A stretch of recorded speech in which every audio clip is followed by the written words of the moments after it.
Assalamualaikum warahmatullahi wabarakatuh. Selamat datang di TV Jerah Terusan. Kali ini TV Jerah Terusan berada di Kecamatan Bayang, Kabupaten Pesisir Selatan.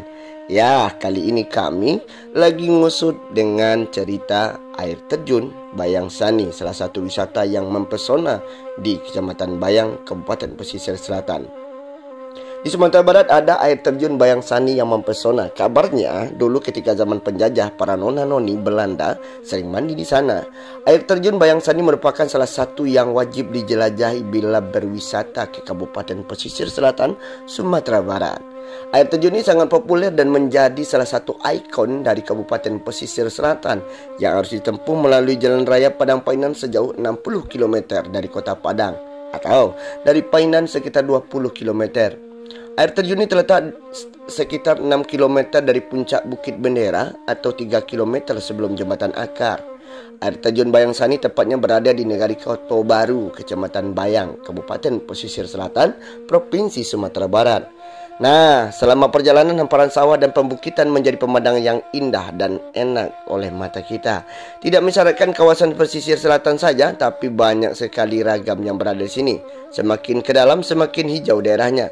Untuk sampai ke air terjun ini akan ditemui tanda-tanda dari papan namanya. Bisa juga cari Masjid Jihad Koto Baru, kemudian belok ke kanan dan ikut jalannya hingga menemui Gapura Bagonjong yang tingginya lebih kurang 3 meter. Dari jalan hingga sampai ke lokasi sekitar 250 meter. Setelah itu akan ada petugas dari masyarakat setempat distribusi atau tiket masuk objek wisata sekitar 5.000 per orang. Kendaraan pun kami parkir. Dari perjalanan masuk sudah terlihat air terjun. Wow. Semakin dekat semakin terdengar keras suara gemuruh jutaan kubik air yang jatuh dari ketinggian ini. Biaya parkir motor cuma 2.000 dan mobil 5.000 dan bus mini 10.000. Air terjun Bayang Sani memiliki 7 tingkat, namun hanya sampai tingkat ketiga yang dapat dikunjungi. Selebihnya membutuhkan waktu yang cukup lama dan jarang dikunjungi oleh para wisata.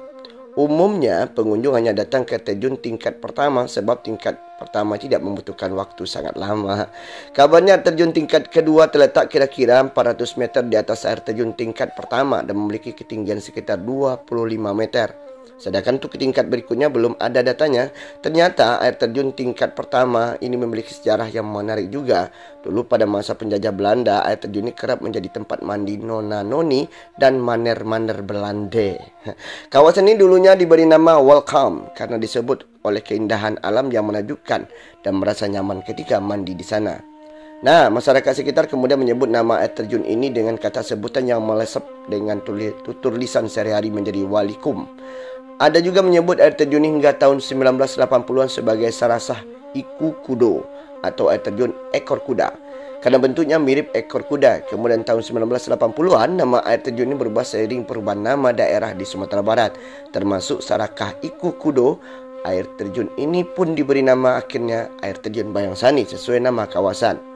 Setiba di air terjun tingkat pertama, ingin rasanya melepas pakaian dan bermain air sebab alirannya begitu jernih dan deras sekali. Kami turun ke bawah dan melintasi air sungai dan berbatuan untuk menuju air terjun agar lebih dekat lagi. Butiran-butiran air melayang, layang-layang di udara begitu terasa segar dan menyenangkan. Tepat di bawah air terjun terdapat lebuk kolam yang dimanfaatkan para pengunjung untuk bermain air, berenang, mandi-mandi bagi yang tidak bisa berenang. Pengunjung bisa sewa benen yang telah disediakan oleh masyarakat sekitar. Tidak disarankan untuk loncat ke dalam lubuk karena banyak bebatuan besar. Tetap jaga keselamatan, jangan rusuh jika mandi. Jika dilihat air terjun tingkat pertama ini memang lebar kira-kira 50 meter dan cukup tinggi sekitar 80 meter. Tidak salah bila air terjun Bayang Sani termasuk kategori air terjun terbesar di Sumatera Barat. Sayangnya karena keterbatasan waktu, ya terpaksa deh kami hanya sampai ke air terjun pertama dan kedua. Inilah wisata air terjun Bayang Sani yang butuh luar biasa sejarahnya di masa Belanda. Pondasi itu masih ada sejak dulu sampai sekarang. Nah, jangan lupa untuk datang ke sini berwisata. Insya Allah wisatawan mancanegara dan yang lainnya pasti tahu dong dengan objek wisata yang satu ini. Objek wisata air terjun Bayang Sani, Kabupaten Pesisir Selatan. Saya Ramon Arman melaporkan langsung dari Bayang Sani, Pesisir Selatan.